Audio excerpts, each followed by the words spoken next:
আমার প্রিয় ছাত্রছাত্রীবৃন্দ, কল্যাণী ইউনিভার্সিটির অন্তর্গত বিভিন্ন কলেজে যে সমস্ত ছাত্রছাত্রী 6 সেমিস্টারে বাংলা অনার্স নিয়ে পড়াশোনা করছো, তোমাদের জন্য এই ভিডিওটি অবশ্যই ভিডিওটি শেষ পর্যন্ত দেখবে।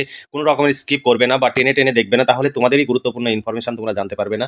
আর তোমরা যদি প্রশ্নোত্তরের পিডিএফ কপি সংগ্রহ করতে চাও তবেই নিচে দেওয়া হোয়াটসঅ্যাপ নম্বরে যোগাযোগ করবে, নইলে যোগাযোগ করবে না। আর আমাদের এখানে কোনো রকমের দামাদামি হয় না। আমাদের অনার্সের প্রতি পেপারের জন্য 250 টাকা করে পেমেন্ট করতে হয়।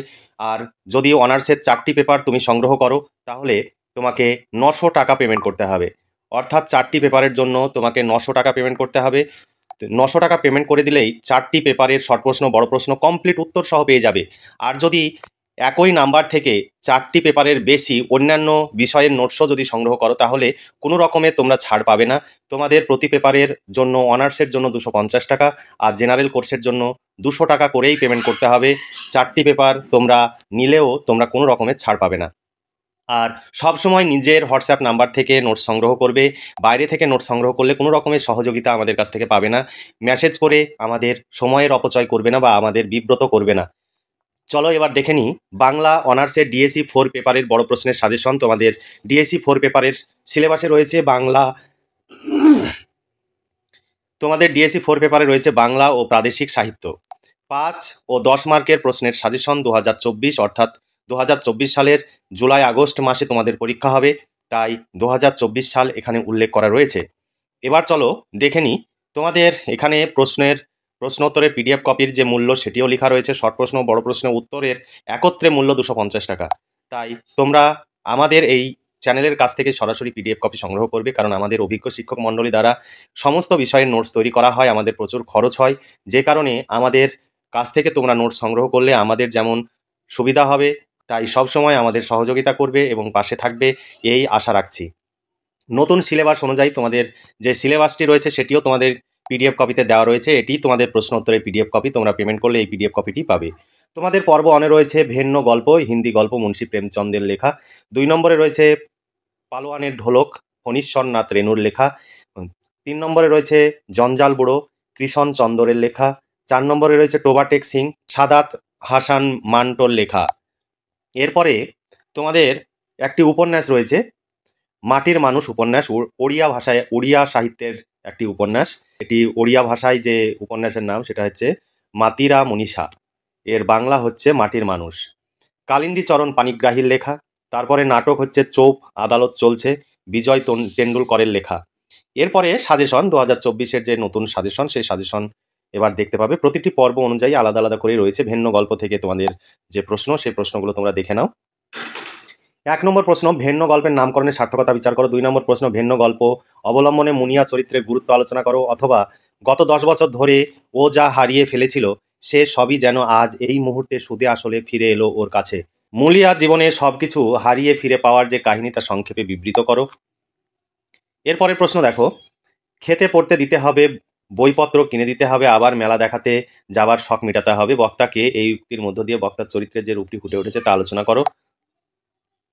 এরপরে দেখো 4 নম্বর প্রশ্ন, এই প্রথমবার আলাদা হওয়ার বিরুদ্ধে তার অন্তর সক্ষোভে ছিছি করে উঠল। এখানে কার কথা বলা হয়েছে, তা কেন তার অন্তরের সক্ষোভে ছিছি করে উঠেছিল। 5 নম্বর প্রশ্ন, ভিন্ন গল্প অবলম্বনে রঘু চরিত্রের কি বৈশিষ্ট্য ফুটে উঠেছে তা লেখো। 6 নম্বর প্রশ্ন, রঘু কোনো জবাব দিল না, সে যা ভয় করেছিল তাই হতে চলেছে। কোন প্রসঙ্গে কথাটি বলা হয়েছে, এখানে কোন ভয়ের কথা বলা হয়েছে। এরপরে পালোয়ানের ঢোলক থেকে তোমাদের প্রশ্ন। 1 নম্বর প্রশ্ন, পালোয়ানের ঢোলক গল্পের নামকরণের সার্থকতা বিচার করো। 2 নম্বর প্রশ্ন, দুটো পালোয়ান বেটা মরে গেল তবু পালোয়ানের কি হিম্মত, দেখো কলজেখানা 1.5 হাত।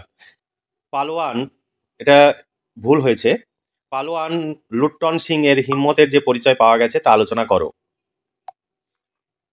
এরপরে 3 নম্বর প্রশ্ন, তারপর থেকেই সে রাজদরবারের দর্শনীয় জীব হয়ে রইল। কে কিভাবে দর্শনীয় জীব হয়ে থাকলো এই সূত্রে পূর্বের ঘটনাটির বিবরণ দাও। 4 নম্বর প্রশ্ন, অকস্মাৎ গায়ে বজ্রপাত হলো বলতে কি বোঝানো হয়েছে, এর ফলে কি ঘটনা ঘটলো। এরপরে জঞ্জাল বুড়ো গল্প থেকে প্রশ্ন। 1 নম্বর প্রশ্ন, মনে হলো আজ সমুদ্রের জলে এত বুদবুদ নেই যা তার চোখের জলে ছিল। গত 25 বছরে যত ময়লা আর নোংরা তার মনে জমেছিল আজ তা অশ্রুর তুফানে এক ধাক্কায় সাফ হয়ে গেল। এই ভাবনাটি কার, তার চরিত্রের স্বরূপটি আলোচনা করো। 2 নম্বর প্রশ্ন, এখন তার নেই কোনো ঘর, নেই বিবি, নেই বাচ্চা, নেই কোনো চাকরি, তার হৃদয় শূন্য, তার পকেট ফাঁকা। এখানে কার কথা বলা হয়েছে? তার সামনে এক বিরাট শূন্য। ভবিষ্যৎ কেন বলা হয়েছে? 3 নম্বর প্রশ্ন, সবাই তাকে বলতো জঞ্জাল বুড়ো। সবাই তাকে জঞ্জাল বুড়ো বলতো কেন? জঞ্জাল থেকে সে কি সংগ্রহ করত? জঞ্জাল বুড়ো বাইরের দুনিয়ার খবর কিভাবে রাখতো? এরপরে 4 নম্বর প্রশ্ন, দুলারীর স্বামী জঞ্জাল বুড়ো বুড়ো হয়ে উঠল কিভাবে? জঞ্জাল বুড়োর জীবনে কি পরিবর্তন ঘটলো? এই সমস্ত প্রশ্নের উত্তরের পিডিএফ কপি পেয়ে যাবে, তার সঙ্গে শর্ট প্রশ্নও পেয়ে যাবে।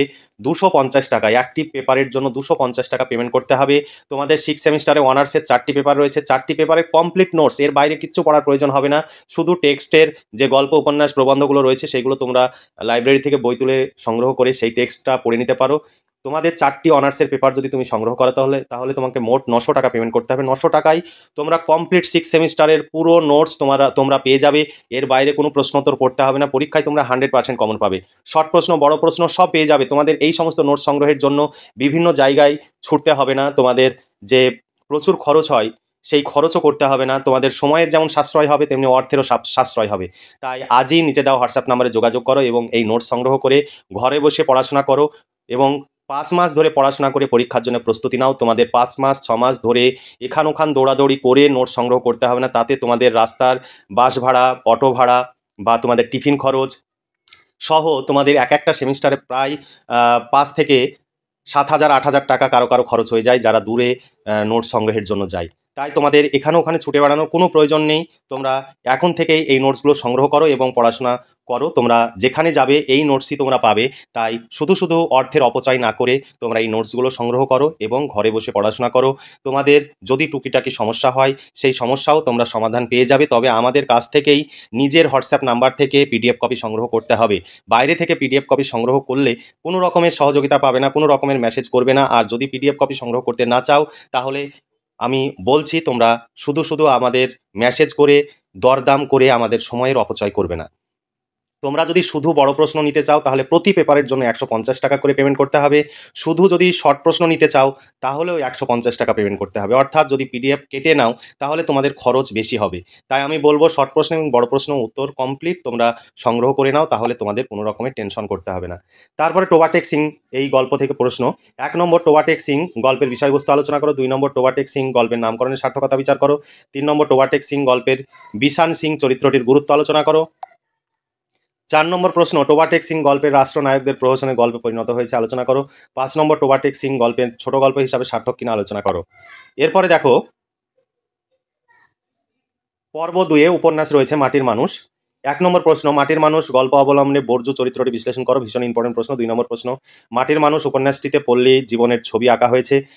সেখানে মানুষের সঙ্গে মানুষের উৎকৃষ্টতার সম্বন্ধ সকল আজ বিদ্যমান আলোচনা করো। এখানে একটি করে প্রশ্ন রয়েছে কিন্তু পিডিএফ কপিতে 2টি 3টি অথবা করে দেওয়া রয়েছে কিছু কিছু প্রশ্নের।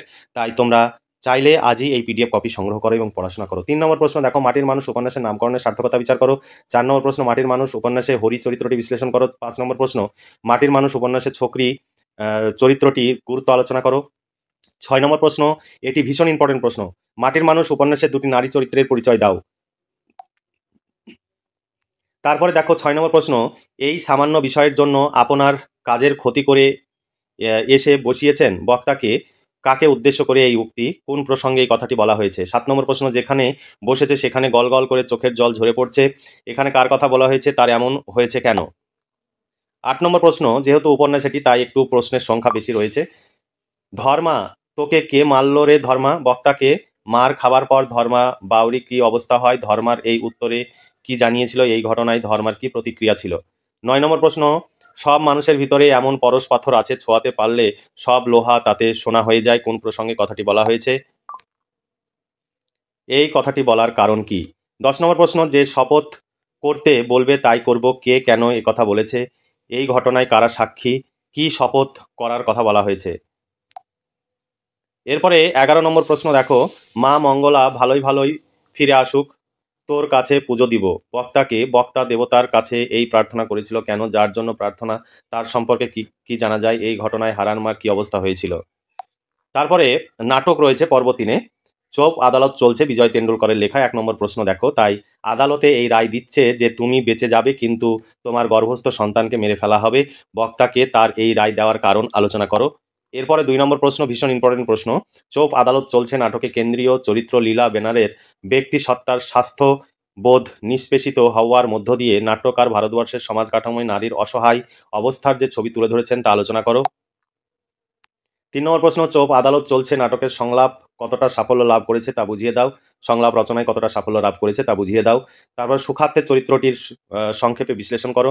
5 নম্বর প্রশ্ন, আদালত যেন তাকে করুণা প্রদান না করে, উপরন্তু তাকে যেন সবচেয়ে জোরালো শাস্তি দেওয়া হয় তার জঘন্য অপরাধের জন্য, কে কোন প্রসঙ্গে কথাটি বলেছে। তারপরে 6 নম্বর প্রশ্ন ভীষণ ইম্পর্টেন্ট প্রশ্ন, এ তো যেন ব্যানারের নিজের জীবনেরই কাব্যেও ছন্দ লেখা ইতিবৃত্ত। নাটকে ব্যবহৃত গান ও কবিতা কিভাবে ব্যানারের জীবনে মিশে যায় তা আলোচনা করো। 7 নম্বর প্রশ্ন, সামন্ত চরিত্রটি পার্শ্ব চরিত্র হওয়া সত্ত্বেও ব্যানারের পরেই সবচেয়ে জনপ্রিয় চরিত্র বলে গণ্য হবে নিঃসন্দেহে আলোচনা করো। তারপরে 8 নম্বর প্রশ্ন, চোপ আদালত চলছে নাটকে বালু রোকড়ে ও পংশে চরিত্র দুটির বৈশিষ্ট্য আলোচনা করো। এই ছিল তোমাদের সাজেশনের প্রশ্ন। এই সাজেশন অনুযায়ী প্রশ্ন উত্তরের পিডিএফ কপি পেয়ে যাবে। এটাই প্রশ্ন উত্তরের পিডিএফ কপি। এখানে হাতে লেখা বা বইয়ের ছবি তোলা নয়, পুরো কম্পিউটার টাইপ। তোমরা পরিষ্কার ঝরঝরে তোমরা লেখা দেখতে পাচ্ছ, স্পষ্ট, কোনো রকমের অস্পষ্টতা থাকবে না। তোমরা এগুলো প্রিন্ট আউট বের করে নিতে পারো, বা এখন প্রচুর টাইম রয়েছে পরীক্ষার, তোমরা খাতায় লিখে নেবে। খাতায় লিখে নিলে তোমাদের মুখস্থ করতে অনেকটাই সহজ হবে। তোমাদের এই যদি নোট সংগ্রহ করো, প্রতি পেপারের জন্য 250 টাকা পেমেন্ট করতে হবে। আর অনার্সের 4টি পেপারের জন্য মোট 900 টাকা পেমেন্ট করতে হবে। আমাদের এখানে কোনো রকমের দামাদামি হয় না, কোনো রকমের দামাদামি করবে না। দামাদামি করতে চাইলে আমি তোমাদের রিকোয়েস্ট করব, তোমরা হোয়াটসঅ্যাপ নাম্বারে কোনো রকমের মেসেজ করবে না বা ফোন করবে না। আর তোমরা এই নিচে দেওয়া হোয়াটসঅ্যাপ নাম্বারটি ফোনপে এবং গুগল পে নাম্বার, এই নাম্বারে পেমেন্ট করে পেমেন্টের রিসিভ কপিটি হোয়াটসঅ্যাপ নাম্বারে পাঠাবে। তারপরে আমরা সেই পেমেন্ট চেক করে নেওয়ার পর তোমাকে প্রশ্ন উত্তরের পিডিএফ কপি সেন্ড করে দেওয়া হবে তোমার হোয়াটসঅ্যাপ নাম্বারে। তাই সবসময় নিজের হোয়াটসঅ্যাপ নাম্বার থেকে পিডিএফ কপি সংগ্রহ করবে, বাইরে থেকে পিডিএফ কপি সংগ্রহ করবে না। তাহলে কিন্তু তোমাদের কোনো সমস্যা হলে তোমরা সেই সমাধান পাবে না। এখানে দেখছো একাধিক অথবা প্রশ্ন রয়েছে। সেই একাধিক অথবা প্রশ্নকে এমনভাবে উত্তরগুলো তৈরি করা হয়েছে যাতে তোমরা একটি প্রশ্ন মুখস্থ করলে 2, 3টি, 4টি প্রশ্নের উত্তর তোমাদের হয়ে যাবে। আর যেভাবেই প্রশ্ন আসুক না কেন, বিভিন্নভাবে ঘুরিয়ে প্রশ্ন আসে, সেইভাবেই আমাদের এখানে অথবা দিয়ে প্রশ্নগুলো তৈরি করা রয়েছে। তবে যদি আমাদের এই পিডিএফ কপি সংগ্রহ করে তুমি পড়াশোনা করো, তাহলে যে ধরনেরই প্রশ্ন আসুক না কেন তোমরা পরীক্ষায় লিখতে পারবে। সেইভাবেই আমাদের এই নোটসগুলো তৈরি করা হয়েছে। তাই কোনো রকমের চিন্তা না করে, কোনো দুশ্চিন্তা না করে আজই এই পিডিএফ কপি সংগ্রহ করো। তবে আমি বলবো, কখনো ফেসবুক বা হোয়াটসঅ্যাপের গ্রুপে মেসেজ দেখে বা কোনো অ্যাড দেখে পিডিএফ কপি সংগ্রহ করতে যাবে না, তাহলে তোমাদের টাকা মার যাওয়ার সম্ভাবনা রয়েছে। কারণ এইরকম অভিযোগ প্রচুর আমাদের কাছে জমা হয়। তাই তোমাদের আমরা সজাগ করে দিচ্ছি, সচেতন করছি যে তোমরা কখনোই হোয়াটসঅ্যাপ গ্রুপ থেকে মেসেজ দেখে তোমার অটোমেটিক তোমার নাম্বারটি কোনো গ্রুপে অ্যাড হয়ে গেল এবং সেখান থেকে মেসেজ আসছে এই নোট সংগ্রহের জন্য এত টাকা পেমেন্ট করতে হবে, এই রকম মেসেজ দেখলে তোমরা সেই গ্রুপ থেকে রিমুভ করে বেরিয়ে যাবে, নইলে কিন্তু তোমাদের টাকা ফ্রড হওয়ার সম্ভাবনা রয়েছে। এই রকম টাকা প্রচুর ছেলেমেয়ের ফ্রড হচ্ছে এবং অনেকে আমাদের চ্যানেলের নাম করে নোটস দেওয়ার কথা বলছে। তোমরা সেই সব নাম্বারের ওপরে ভরসা করবে না বা বিশ্বাস করবে না। আমাদের এই একটি অফিসিয়াল নাম্বার, আমাদের দ্বিতীয় কোনো নম্বর নেই। যদি একাধিকবার ফোন করো তাহলে আমাদের অল্টারনেটিভ নাম্বার রয়েছে, সেই নাম্বার থেকে কখনো কখনো তোমাকে ফোন ব্যাক করা হতে পারে, কিন্তু তোমাকে কখনোই পিডিএফ কপির জন্য আমাদের তরফ থেকে ফোন করা হবে না। এইটুকু তোমরা নিশ্চিন্ত থাকতে পারো। বা তোমাদের কখনোই মেসেজ করা হবে না। তোমরা মেসেজ করলে তবেই সেই মেসেজের রিপ্লাই দেওয়া হবে। তবে কখনো কখনো আমরা ব্যস্ত থাকি বা রাস্তায় থাকি, যে কারণে তোমাদের হয়তো মেসেজের রিপ্লাই দিতে দেরি হতে পারে। তার জন্য কোনো রকমের টেনশন করার প্রয়োজন নেই। তোমরা পেমেন্টের রিসিভ কপি পাঠিয়ে দিয়ে কোন বিষয় সেটি পরিষ্কার করে লিখে দেবে, তাহলে তুমি ঠিক সময়ে পিডিএফ কপি পেয়ে যাবে। তার জন্য কোনো রকমের টেনশন করতে হবে না, তোমাদের টাকা মার যাওয়ার কোনো ভয় নেই। আমাদের নিশ্চিন্তে তোমরা বিশ্বাস করতে পারো, কারণ আমাদের অভিজ্ঞ শিক্ষক মণ্ডলী দ্বারা এই সমস্ত প্রশ্ন উত্তর তৈরি করা হয়, সমস্ত ইউনিভার্সিটির নোটস তৈরি করা হয়। তাই আমাদের যে প্রচুর খরচ হয়, সেই খরচের কিছুটা অংশ তোমাদের কাছ থেকে নেওয়া হয়। এর মানে এই নয় যে তোমার কাছ থেকে 200 টাকা বা 250 টাকা আমরা মেরে দেবো, তাতে আমাদের কোনো লাভ হবে না কখন। কারণ আমরা এত টাকা দিয়ে যে খরচ করে যে আমরা এই চ্যানেল দাঁড় করিয়েছি, সেই চ্যানেল কখনোই আমরা ক্ষতি চাইবো না।